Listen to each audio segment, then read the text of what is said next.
ಎಲ್ಲ ನನ್ನ ಪ್ರೀತಿಯ ಐ ವಿಷನ್ನ ವೀಕ್ಷಕರಿಗೂ ನನ್ನ ನಮಸ್ಕಾರಗಳು. ಸ್ನೇಹಿತರೆ, ನಮ್ಮ ರಾಷ್ಟ್ರದ ರಾಜಧಾನಿ ನವದೆಹಲಿಯಲ್ಲಿ ನಡೆದಿರುವಂತಹ ಭಯೋತ್ಪಾದಕ ದಾಳಿಗೆ ಜಾಗತಿಕವಾಗಿ ಖಂಡನೆ ವ್ಯಕ್ತ ಆಗ್ತಾ ಇದೆ.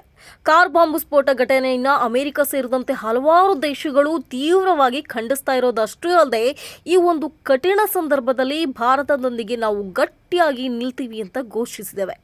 ಅಷ್ಟೇ ಅಲ್ಲದೆ ದೆಹಲಿಯಲ್ಲಿ ನಡೆದಿರುವಂತಹ ಈ ದಾಳಿಯನ್ನು ತೀವ್ರವಾಗಿ ಖಂಡಿಸಿರುವಂತಹ ಇಸ್ರೇಲ್ ಪ್ರಧಾನಿ ಬೆಂಜಮಿನ್ ನೆತನ್ಯಾಹು ಭಾರತದ ಭಯೋತ್ಪಾದನಾ ವಿರೋಧಿ ಹೋರಾಟಕ್ಕೆ ನಾವು ಯಾವಾಗಲೂ ಬೆಂಬಲವಾಗಿ ನಿಂತಿರ್ತೀವಿ ಅಂತ ಹೇಳಿದ್ದಾರೆ. ಅಷ್ಟೇ ಅಲ್ಲ, ಭಾರತ ಮತ್ತು ಇಸ್ರೇಲ್ ಎರಡೂ ಉಗ್ರವಾದದ ಸಮಸ್ಯೆಯನ್ನು ಎದುರಿಸ್ತಿರುವಂತಹ ದೇಶಗಳಾಗಿವೆ ಅಂತಲೂ ಕೂಡ ಅವರು ಹೇಳಿದ್ದಾರೆ. ಜೆರುಸಲೇಂನಲ್ಲಿ ದೆಹಲಿ ಕಾರು ಬಾಂಬ್ ಸ್ಫೋಟ ಘಟನೆಯನ್ನು ಖಂಡಿಸಿರುವಂತಹ ಇಸ್ರೇಲ್ನ ಪ್ರಧಾನಮಂತ್ರಿ ಬೆಂಜಮಿನ್ ನೆತನ್ಯಾಹು ಭಾರತದ ಭಯೋತ್ಪಾದನಾ ವಿರೋಧಿ ಹೋರಾಟಕ್ಕೆ ನಮ್ಮ ಬೆಂಬಲ ಇದೆ ಅಂತ ಸೂಚಿಸಿದ್ದಾರೆ. ಇನ್ನು ಈ ಕುರಿತಾಗಿ ತಮ್ಮ ಅಧಿಕೃತ ಎಕ್ಸ್ ಅಕೌಂಟ್ನಲ್ಲಿ ಪೋಸ್ಟ್ ಮಾಡಿರುವಂತಹ ಅವರು ಕೆಂಪುಕೋಟೆ ಮೆಟ್ರೋ ನಿಲ್ದಾಣದ ಬಳಿ ನಡೆದಿರುವಂತಹ ಭಯೋತ್ಪಾದಕ ದಾಳಿಯಲ್ಲಿ ಮೃತಪಟ್ಟವರಿಗೆ ಶ್ರದ್ಧಾಂಜಲಿಯನ್ನು ಸಹ ಸಲ್ಲಿಸಿದ್ದಾರೆ. ಇನ್ನು ಆತ್ಮೀಯ ಗೆಳೆಯ ಭಾರತದ ಪ್ರಧಾನಮಂತ್ರಿ ನರೇಂದ್ರ ಮೋದಿ ಮತ್ತು ಭಾರತದ ಧೈರ್ಯಶಾಲಿ ಜನರಿಗೆ ಸಾರಾ ಹಾಗೆ ನಾನು ಮೆಚ್ಚುಗೆಯನ್ನು ಸೂಚಿಸ್ತೇವೆ ಅಂತ ಹೇಳಿದ್ದಾರೆ. ಸಾರಾ ಅಂದರೆ ಬೇರೆ ಯಾರೂ ಅಲ್ಲ, ನೆತನ್ಯಾಹು ಅವರ ಪತ್ನಿ, ಇಸ್ರೇಲ್ ಪ್ರಧಾನಮಂತ್ರಿಯವರ ಪತ್ನಿ. ಇವರು ಮೆಚ್ಚುಗೆಯನ್ನು ಸಹ ಸೂಚಿಸ್ತಾ ಇದ್ದಾರೆ. ಈ ಒಂದು ಭೀಕರ ಭಯೋತ್ಪಾದಕ ದಾಳಿಯನ್ನು ಎದುರಿಸಿನೂ ಸಹ ಧೈರ್ಯವಾಗಿ ನಿಂತಿರುವಂತಹ ಭಾರತ ನಿಜಕ್ಕೂ ಇಡೀ ಜಗತ್ತಿಗೆ ಪ್ರೇರಣೆಯಾಗಲಿದೆ. ಹಾಗೆ ದೆಹಲಿ ಸ್ಫೋಟದಲ್ಲಿ ಮೃತಪಟ್ಟಂಥವರ ಕುಟುಂಬಗಳಿಗೆ ಇಸ್ರೇಲ್ ಜನರು ಆಳವಾದ ಸಂತಾಪವನ್ನು ಸಹ ಅಲ್ಲಿಂದನೇ ಸೂಚಿಸ್ತಾ ಇದ್ದಾರೆ. ಈ ಒಂದು ಸಮಯದಲ್ಲಿ ಇಸ್ರೇಲ್ ದುಃಖ ಮತ್ತು ಶಕ್ತಿಯಲ್ಲಿ ನಿಮ್ಮೊಂದಿಗೆ ಬಲವಾಗಿ ನಿಂತಿದೆ ಅಂತ ಬೆಂಜಮಿನ್ ನೆತನ್ಯಾಹು ಅವರು ಹೇಳ್ಕೊಂಡಿರುವಂಥದ್ದು. ಇನ್ನು ಭಾರತ ಮತ್ತು ಇಸ್ರೇಲ್ ಪ್ರಾಚೀನ ನಾಗರಿಕತೆಗಳಾಗಿದ್ದಾವೆ. ಅವು ಭಯೋತ್ಪಾದನೆ ಎನ್ನುವಂತಹ ಒಂದೇ ರೀತಿಯ ಅಗ್ನಿ ಪರೀಕ್ಷೆಯಿಂದ ಪ್ರಾಚೀನ ಕಾಲದಿಂದಲೂ ಕೂಡ ಎದುರಿಸ್ತಾ ಬರ್ತಾ ಇದ್ದಾವೆ. ಆದರೆ ಈ ಹೋರಾಟದಲ್ಲಿ ಅಂತಿಮವಾಗಿ ಜಯ ಈ ಎರಡೂ ರಾಷ್ಟ್ರಗಳಿಗೆ ಸಿಗಲಿದೆ ಅಂತ ಹೇಳಿದ್ದಾರೆ.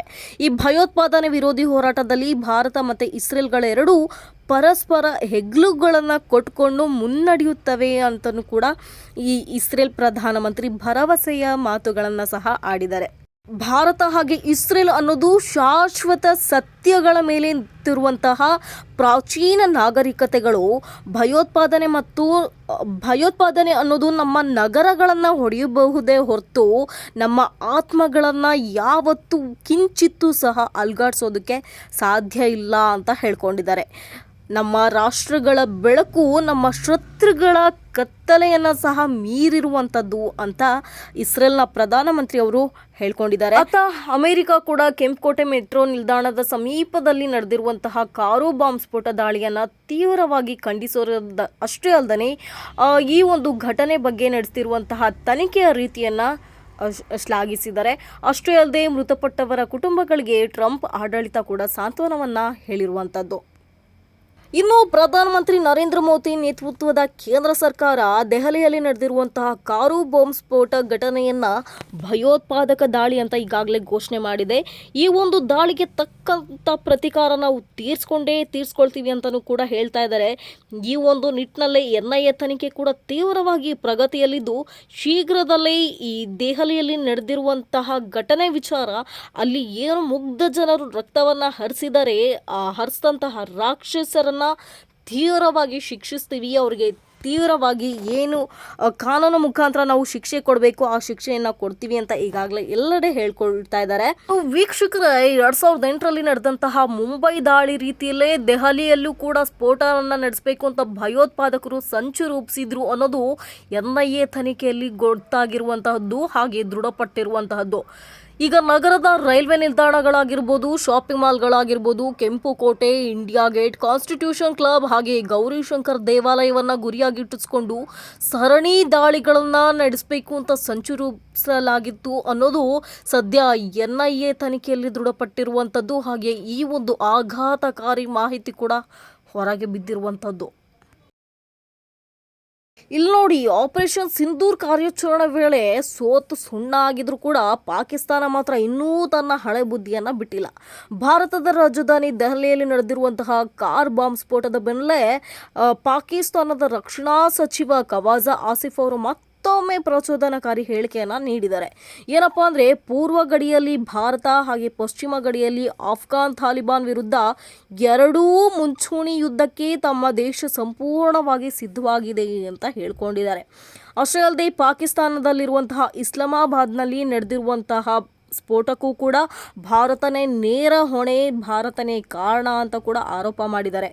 ಹೀಗೆ ಒಂದು ಯಾವುದೋ ಸಾರ್ವಜನಿಕ ಕಾರ್ಯಕ್ರಮದಲ್ಲಿ ಮಾತನಾಡಿರುವಂತಹ ಆಸಿಫ್ ಅವರು ಕೂಡ ನಾವು ಎರಡೂ ಕಡೆಯಲ್ಲಿ ಯುದ್ಧಕ್ಕೆ ಸಿದ್ಧರಿದ್ದೀವಿ, ಭಾರತ ಹಾಗೆ ಅಫ್ಘಾನಿಸ್ತಾನ ಎರಡನ್ನ ಎದುರಿಸಲು ನಾವು ಸಿದ್ಧರಿದ್ದೇವೆ. ಮೊದಲನೇ ಸುತ್ತಿನಲ್ಲಿ ಅಲ್ಲಾಹು ನಮಗೆ ಸಹಾಯ ಮಾಡಿದ್ರು, ಇನ್ನು ಎರಡನೇ ಸುತ್ತಿನಲ್ಲಿ ಕೂಡ ಅವರು ನಮಗೆ ಸಹಾಯ ಮಾಡ್ತಾರೆ ಅಂತ ಹೇಳ್ಕೊಂಡು, ಇನ್ನು ಭಾರತದ ನೆಲದಲ್ಲಿ ಯಾವುದೇ ಒಂದು ಭಯೋತ್ಪಾದಕ ಕೃತ್ಯ ನಡೆದರೂ ಕೂಡ ಅದು ಭಾರತದ ವಿರುದ್ಧದ ಯುದ್ಧ ಅಂತ ಪರಿಗಣಿಸ್ತೀವಿ ಅಂತ ಭಾರತದ ರಕ್ಷಣಾ ಸಚಿವ ರಾಜನಾಥ್ ಸಿಂಗ್ ಕೂಡ ಘೋಷಣೆ ಮಾಡಿದ್ದಾರೆ.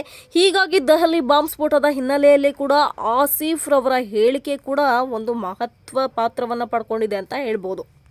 ಇನ್ನು ಮಂಗಳವಾರ ಇಸ್ಲಾಮಾಬಾದ್ನಲ್ಲಿ ನಡೆದಿರುವಂತಹ ಆತ್ಮಹತ್ಯಾ ಸ್ಫೋಟದಲ್ಲಿ 12 ಜನ ಸಾವನ್ನಪ್ಪಿ 36 ಜನ ಗಾಯಗೊಂಡ ನಂತರ ಆಸಿಫ್ ಅವರ ಈ ಹೇಳಿಕೆಗಳು ಹೊರಬಿದ್ದಿರುವಂಥದ್ದು. ಈ ಸ್ಫೋಟದ ಹೊಣೆಯನ್ನು ಸಹ ಪಾಕಿಸ್ತಾನಿ ತಾಲಿಬಾನ್ ಹೊತ್ಕೊಂಡಿದೆ. ಪಾಕಿಸ್ತಾನದ ಪ್ರಧಾನಮಂತ್ರಿ ಶೆಹಬಾಜ್ ಶರೀಫ್ ಅವರು ಈ ದಾಳಿಯಲ್ಲಿ ಭಾರತದ ಬೆಂಬಲದೊಂದಿಗೆ ಸಕ್ರಿಯವಾಗಿ ನಡೆದಿರುವಂತಹ ಗುಂಪುಗಳ ಕೈವಾಡ ಇದೆ ಅಂತ ಭಾರತದ ಮೇಲೇನೇ ಆರೋಪವನ್ನು ಹೊರಿಸಿರುವಂಥದ್ದು. ಇನ್ನು ಖವಾಜಾ ಆಸಿಫ್ ಅವರು ಇದು ಅಫ್ಘಾನ್ ತಾಲಿಬಾನ್ ಕಡೆಯಿಂದ ಬಂದಂಥ ಸಂದೇಶ ಅಂತ ಇವರು ಈ ರೀತಿ ಹೇಳ್ಕೊಂಡಿದ್ದಾರೆ. ಪ್ರಧಾನಿ ನೋಡಿದ್ರೆ ಆ ರೀತಿ ಹೇಳ್ಕೊಳ್ತಾ ಇದ್ದಾರೆ. ಇನ್ನು ಕಾಬೂಲ್ನ ಆಡಳಿತಗಾರರು ಕೂಡ ಪಾಕಿಸ್ತಾನದಲ್ಲಿ ಭಯೋತ್ಪಾದನೆಯನ್ನು ನಿಲ್ಲಿಸ್ಬೋದು, ಆದರೆ ಈ ಯುದ್ಧವನ್ನು ಇಸ್ಲಾಮಾಬಾದ್ವರೆಗೂ ತರುವುದು ಕಾಬೂಲ್ನಿಂದ ಬಂದಿರುವಂತಹ ಸಂದೇಶ ಆಗಿದೆ ಅಂತ ಹೇಳ್ಕೊಂಡಿದ್ದಾರೆ. ಇದಕ್ಕೆ ಪ್ರತಿಕ್ರಿಯೆ ನೀಡೋದಕ್ಕೆ ಪಾಕಿಸ್ತಾನ ಸಂಪೂರ್ಣವಾಗಿ ಶಕ್ತಿಯನ್ನು ಹೊಂದಿದೆ ಅಂತ ಅಂದು ಆಸಿಫ್ ಸಹ ತಮ್ಮ ಸಾಮಾಜಿಕ ಜಾಲತಾಣ ಆಗಿರುವಂತಹ ಎಕ್ಸ್ನಲ್ಲಿ ಈ ಒಂದು ಸಂದೇಶವನ್ನು ನೀಡಿದ್ದಾರೆ. ಈ ಪಾಕಿಸ್ತಾನ ಎಷ್ಟು ಬಿದ್ದು ಮೂತಿ ಮಣ್ಣಾದರೂ ಒರೆಸ್ಕೊಂಡು ನಾವಿದೇ ಮಾಡ್ತೀವಿ ಅಂತ ಅಂದು ಯುದ್ಧಕ್ಕೆ ಬಂದರೆ ನಾವೇನು ಮಾಡೋಕ್ಕಾಗತ್ತೆ ಅಲ್ವಾ? ಬನ್ನಿ ಹೊಡೆದಾಡಿ, ನಿಮ್ಮ ಆರ್ಥಿಕತೆನ ನೀವೇ ಬೆಳೆಸ್ಕೊಂಡು ನೀವೇ ಹೊಡೆದಾಡಿ ಸಾಯಿರಿ, ಇನ್ನೇನು ಮಾಡ್ಲಿಕ್ಕಾಗತ್ತೆ ಅಲ್ವಾ? ಇನ್ನು ಪಾಕಿಸ್ತಾನದ ಸಂಪನ್ಮೂಲಗಳು ಸಂಪೂರ್ಣವಾಗಿ ಕುಸಿದು ಹೋಗ್ತಾ ಇದ್ದಾವೆ. ಅಷ್ಟೇ ಅಲ್ಲದೆ ರಾಜತಾಂತ್ರಿಕ ನಿಲುವು ಕೂಡ ಹದಗೆಟ್ಟು ಹೋಗ್ತಿದೆ. ಇಂಥ ಸಂದರ್ಭದಲ್ಲಿ ಈ ಒಂದು ಸಚಿವರ ಈ ಉದ್ದಟತನ ಹೇಳಿಕೆನೇ ಮಿಲಿಟರಿ ಬಲವನ್ನು ಪ್ರದರ್ಶಿಸುವ ಹೊಸ ಪ್ರಯತ್ನ ಆಗಿದೆ ಅಂತಲೂ ಕೂಡ ಹೇಳಲಾಗ್ತಾ ಇದೆ. ಇವರ ಒಂದು ಈ ಉದ್ದಟತನ ಅಂದರೆ ಮಿಲಿಟ್ರಿಯ ಬಲವನ್ನು ಯಾವ ರೀತಿ ಹೊಸ ರೀತಿಯಲ್ಲಿ ಪ್ರದರ್ಶನ ಮಾಡ್ತಾರೆ ಅಂತ ಇನ್ನು ಮುಂದಿನ ದಿನಗಳಲ್ಲಿ ಕಾದು ನೋಡಬೇಕು. ಇವರುಗಳು ತಮ್ಮ ಪಾಕಿಸ್ತಾನದಲ್ಲಿ ನಡೆದಿರುವಂತಹ ಘಟನೆಗಳಿಗೆ ಭಾರತವನ್ನು ಹೊಣೆ ಮಾಡ್ತಿರೋದು ಅಷ್ಟೇ ಅಲ್ಲದೆ ತಮ್ಮ ನಾಲ್ಗೆಯನ್ನು ತೀವ್ರವಾಗಿ ಭಾರತದ ವಿರುದ್ಧವಾಗಿ ಹರಿಬಿಡ್ತಾ ಇದ್ದಾರೆ. ಈ ನಮ್ಮ ದೆಹಲಿಯ ರೆಡ್ ಫೋರ್ಟ್ ಬಳಿ ನಡೆದಿರುವಂತಹ ಸ್ಫೋಟದಲ್ಲಿ 13 ಜನರನ್ನು ಬಲಿ ತಗೊಂಡಂತಹ ಈ ಒಂದು ಸ್ಫೋಟದ ಕುರಿತು ವಿವಾದಾತ್ಮಕ ಹೇಳಿಕೆ ಏನೋ ಕೊಟ್ಟರು. ಇದ್ರ ವಿರುದ್ಧವಾಗಿ ಏನು ತಮ್ಮ ನಾಲ್ಗೆಯನ್ನು ಕೂಡ ಹರಿಬಿಟ್ರು. ಈ ಒಂದು ರೆಡ್ ಫೋರ್ಟ್ ಬಳಿಯ ಸ್ಫೋಟವನ್ನು ಅವರು ಕೇವಲ ಗ್ಯಾಸ್ ಸಿಲಿಂಡರ್ ಸ್ಫೋಟ ಅಂತ ತುಂಬ ಲಘುವಾಗಿ, ಅಂದರೆ ಏನೂ ಅಲ್ಲ, ಅದು ಗ್ಯಾಸ್ ಸಿಲಿಂಡ್ರಿಂದ ಆಗಿದ್ದು ಅಂತ ತುಂಬ ಲಘುವಾಗಿ ಪರಿಗಣನೆಗೆ ತಗೊಂಡಂಗಿತ್ತದು. ಭಾರತ ಈ ನಡೆದಿರುವಂತಹ ಘಟನೆಯನ್ನು ರಾಜಕೀಯವಾಗಿ ಪರಿವರ್ತನೆಗೊಳಿಸ್ತಿದೆ ಅಂತಲೂ ಕೂಡ ಆರೋಪವನ್ನು ಮಾಡಿದರು. ಮೊನ್ನೆವರೆಗೆ ಅದು ಗ್ಯಾಸ್ ಸಿಲಿಂಡರ್ ಸ್ಫೋಟ ಆಗ್ತಿತ್ತು ಅಂತ ಹೇಳಿದರು. ಈಗ ಅವ್ರು ಏನು ಹೇಳ್ತಿದ್ದಾರೆ ಅಂದರೆ ವಿದೇಶಿ ಪಿತೂರಿ ಎನ್ನುವಂತಹ ಹಣೆಪಟ್ಟಿ ಕೊಡೋದಕ್ಕೆ ಮುಂದಾಗ್ತಾ ಇದ್ದಾರೆ. ಭಾರತ ಕೂಡ ಇದಕ್ಕೆ ಶೀಘ್ರದಲ್ಲೇ ಅದರ ಹೊಣೆಯನ್ನು ಹೊತ್ತು ಪಾಕಿಸ್ತಾನದ ಮೇಲೆ ಹಾಕ್ಬೋದು ಅಂತಲೂ ಸಹ ಆಸಿಫ್ ಅವರು ಹೇಳಿರುವಂಥದ್ದು. ಇದಕ್ಕೆಲ್ಲ ಕಾರಣ ಪಾಕಿಸ್ತಾನನೇ ಅಂತ ಭಾರತ ಹೇಳುತ್ತೆ ಅಂತ ಭಯ ಬಿದ್ದಿದ್ದಾರೆ ಅನಿಸುತ್ತೆ.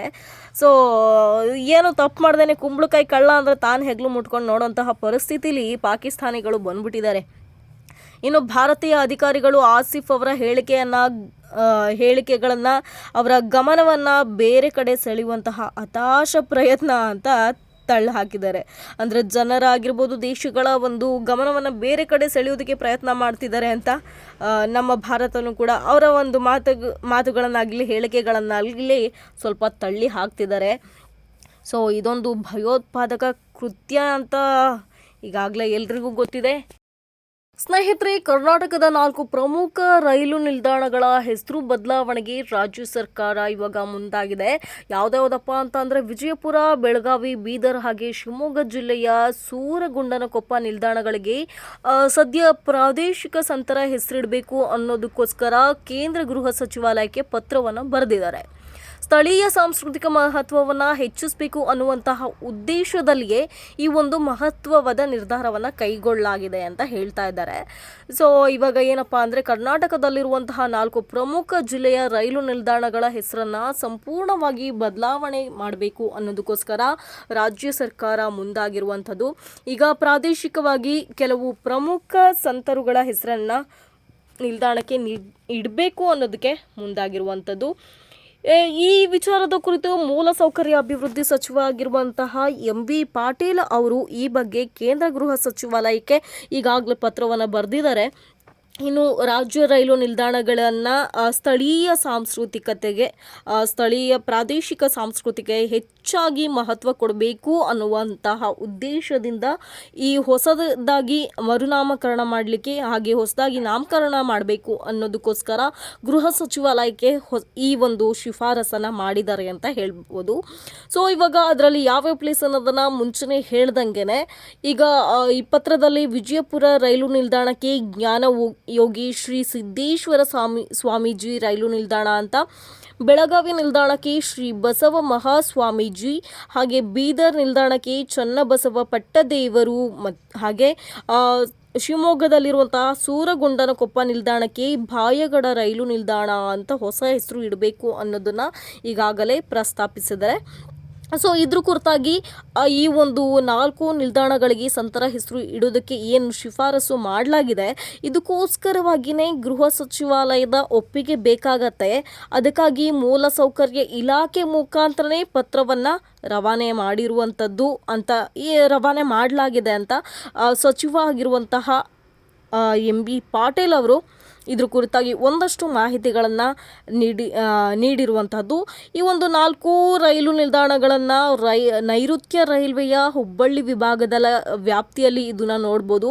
ಕರ್ನಾಟಕದ ಈ ಭಾಗಗಳಿಗೆ ತಾವು ಸೂಚಿಸಿರುವಂತಹ ಏನು ಸ್ಥಳಗಳಿದ್ದಾವೆ, ಈ ಒಂದು ಪ್ರದೇಶಗಳಿಗೆ ಅಂದರೆ ಆ ಪ್ರಾದೇಶಿಕವಾಗಿ ಸಂತರ ಕೊಡುಗೆ ತುಂಬ ಅಮೂಲ್ಯವಾಗಿರುವಂಥದ್ದು. ಅದಕ್ಕಾಗಿ ಅವ್ರಗಳ ಹೆಸರನ್ನು ಇಡಬೇಕು ಅನ್ನೋದಕ್ಕೋಸ್ಕರನೇ ಶಿಫಾರಸನ್ನು ಅಂಗೀಕಾರ ಮಾಡಿ ಅಂತ, ಹಾಗೆ ಮರುನಾಮಕರಣಕ್ಕೆ ಅವಕಾಶ ಮಾಡಿಕೊಡಿ ಅಂತ ಅಂದ್ಬಿಟ್ಟು ಈ ಒಂದು ಪತ್ರವನ್ನು ಗೃಹ ಸಚಿವಾಲಯಕ್ಕೆ ಈಗಾಗಲೇ ಕಳಿಸಿರುವಂಥದ್ದು. ನೋಡಬೇಕು ಇದಕ್ಕೆ ಏನು ಹೆಸರು ಬದಲಾಗತ್ತಾ ಅಥವಾ ಹಿಂದಿನ ಹೆಸರೇ ಇರುತ್ತಾ ಅನ್ನೋದನ್ನು ಮುಂದಿನ ದಿನಗಳಲ್ಲಿ ನೋಡಬೇಕಾಗತ್ತೆ. ಮೇಕೆದಾಟು ವಿಚಾರದಲ್ಲಿ ತಮಿಳುನಾಡು ಸುಪ್ರೀಂ ಕೋರ್ಟ್ಗೆ ಸಲ್ಲಿಸಿದಂತಹ ಅರ್ಜಿಯನ್ನು ನ್ಯಾಯಾಲಯ ಈಗ ವಜಾಗೊಳಿಸಿದೆ. ಈ ಒಂದು ವಿಚಾರದಲ್ಲಿ ನ್ಯಾಯಯುತ ತೀರ್ಪು ಸಿಕ್ಕಿದೆ ಅಂತ ಡಿ.ಸಿ.ಎಂ ಡಿ.ಕೆ. ಶಿವಕುಮಾರ್ ಅವರು ಕೂಡ ಹೇಳ್ಕೊಂಡಿರುವಂಥದ್ದು. ಇದು ಬೆಂಗಳೂರು ಹಾಗೆ ತಮಿಳುನಾಡಿನ ಜನರಿಗೆ ಲಾಭ ತರುವಂತಹ ಯೋಜನೆ. ಕೇಂದ್ರ ಜಲ ಆಯೋಗ ಈ ಯೋಜನೆಗೆ ಅನುಮತಿ ನೀಡಲೇಬೇಕು. ಮಾನವೀಯತೆ ದೃಷ್ಟಿಯಿಂದ ತಮಿಳುನಾಡು ಸಹಕರಿಸಲು ಮನವಿ ಮಾಡಿದ್ದಾರೆ ಅಂತ ಹೇಳ್ಕೊಂಡಿದ್ದಾರೆ.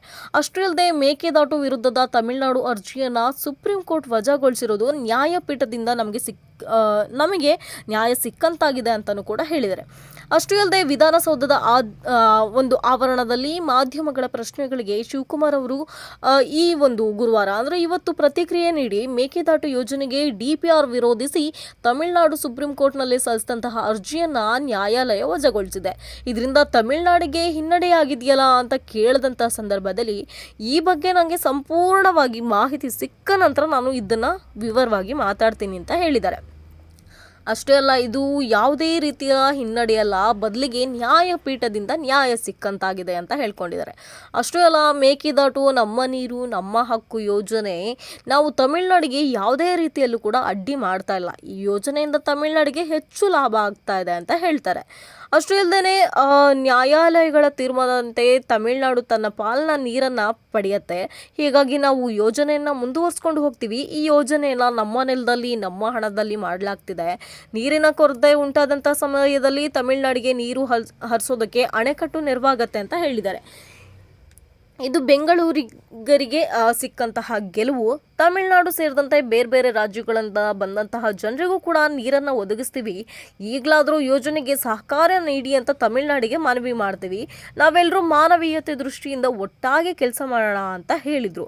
ನ್ಯಾಯಾಲಯ ಇಂಥ ವಿಚಾರದಲ್ಲಿ ಕೇಂದ್ರ ಜಲ ಆಯೋಗಕ್ಕೆ ಮಾರ್ಗದರ್ಶನ ಏನೋ ನೀಡುತ್ತೆ, ಆದರೆ ಈ ವಿಚಾರದಲ್ಲಿ ಮಧ್ಯಪ್ರವೇಶ ಮಾಡೋದಿಲ್ಲ ಅನ್ನೋದನ್ನು ಕೂಡ ಹೇಳಿದ್ದಾರೆ.